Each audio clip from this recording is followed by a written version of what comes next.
Hello friends, this is Bradley from the Special Needs Marriage and Family channel. I want to welcome you back. I want to offer you an encouragement today, some encouragement, as well as apologize as it's been a little while since I've done a video.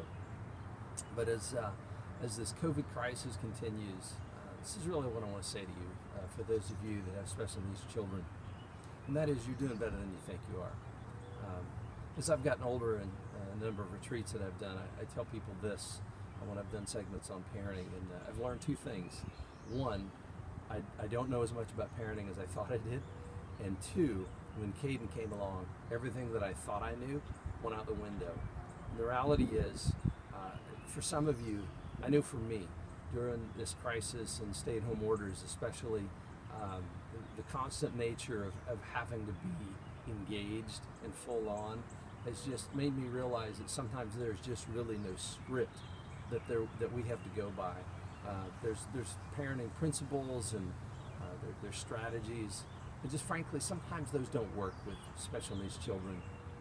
And sometimes we're just kind of making it up as we go along.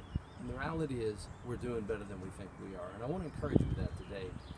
As I tell a lot of couples, I say, when in marriage counseling, unlike the movies, and when we get it right, when something good happens, when our child actually maybe obeys us, or maybe when we don't lose our cool, there is no music that cues. There's no, screen. The camera doesn't come in and capture the emotion of the moment and the positive, warm feelings. That doesn't happen in real life like the movies. But those moments do happen, and maybe you don't catch them. But and I would encourage you with this, especially if you're married. If you catch those moments, let each other know, because we need to know those things that we're actually doing better than we think we are. I've used this analogy. I know this is supposed to be encouraging, but I think it's a reality, and that is the analogy that I came up with to describe what being a special needs parent is like. Is kind of like going to a tractor pull. For those of you that can relate or have ever seen that, and of course where I grew up in southern Indiana, tractor truck pulls were part of the county fair usually every year. And if you've never been to one, or if you've never seen one, a tractor or a truck, usually pretty souped up and heavy duty, pulls this trailer with a sliding weight. And when they start on this track, the weight is somehow placed where the weight it doesn't weigh as much. The ratio of the weight shifts. You can tell I'm not an engineer, right? But the farther the truck or the tractor goes down this track, the heavier that the weight gets throughout the course, until the truck just can't pull it, or the tractor cannot pull it anymore, and you win or lose by how far you can get by pulling that weight as it slides on that trailer. And I've said that's kind of what special needs parenting is like, because sometimes I feel like, and my wife feels like, and in the morning it's a new day. This is the day the Lord has made. We're going to get through today, and we start pulling, and things are going well. And you get to about lunch, or for some of you 9:30. For us, sometimes it's 9:30. But you realize that the weight, just like that tractor pull, that truck pull, begins to slide to the front, and it gets heavier. You just don't have the stamina or the energy that you had at 6 o'clock this morning. But the idea is to keep pulling. And I don't know about you too, because it seems like a lot of times that weight gets heaviest around dinner time. And there's a huge gap for me mentally between dinner time and bedtime, if you're with me. And that gap is, we still have about 2 to 2.5 hours to go, because bedtime isn't easy. Sometimes we know that's coming. And that gap between dinner and bedtime is when that weight is the most. But we have to keep pulling, right? But here's where I really want to encourage you, especially for those of you that are of faith. The psalmist writes these words in chapter 46. God is our refuge and our strength, and ever-present help in our time of trouble. In these days, unlike any other, are times of challenge and sometimes times of trouble.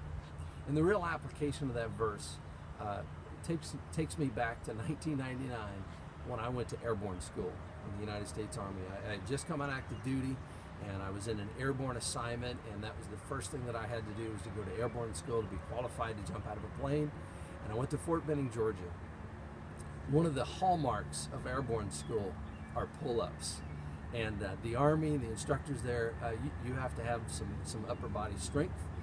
to be able to navigate the parachute as you're descending from out of the plane into the air to the ground, and pull a slip as they call it.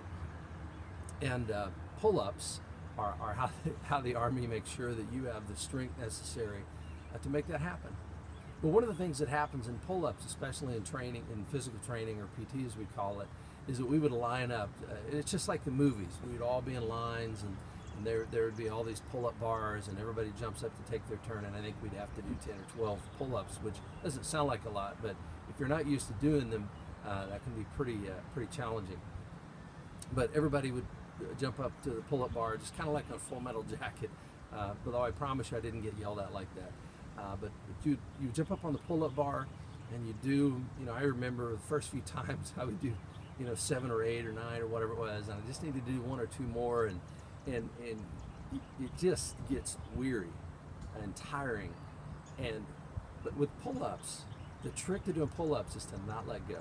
As long as you're hanging, as long as you're making an effort, here's what would happen. When I got to where I couldn't do any more, as long as I hung there and I was still trying to make an effort, even though I wasn't getting anywhere, I would feel somebody's arms wrap around the bottom of my legs. And they wouldn't push me up, but they would just simply give me a support. And it was amazing for me, even mentally, psychologically. And they did give me a little bit of a nudge. And it just lifted the burden ever so slightly so that I could get that one last pull-up in. And when I think of that verse, an ever-present help in our time of trouble, sometimes you and I, especially these parents, we feel like we're on that pull-up bar, and all we can do is hang there. We don't even have the strength to pull anymore. So my prayer for you, my encouragement to you is that you keep hanging and realize that somehow some arms are going to wrap around you and help you pull up the rest of the way, and that you're going to make it. So again, thanks for watching. God bless. Remember to tune in. And I promise, I hope in the days to come, some things have opened up in my life that I'll hopefully be able to do some more videos in the coming days. But please subscribe to our channel, give us a like, and share this with your friends, especially that have special needs children. Thanks for watching. God bless, and have a great day.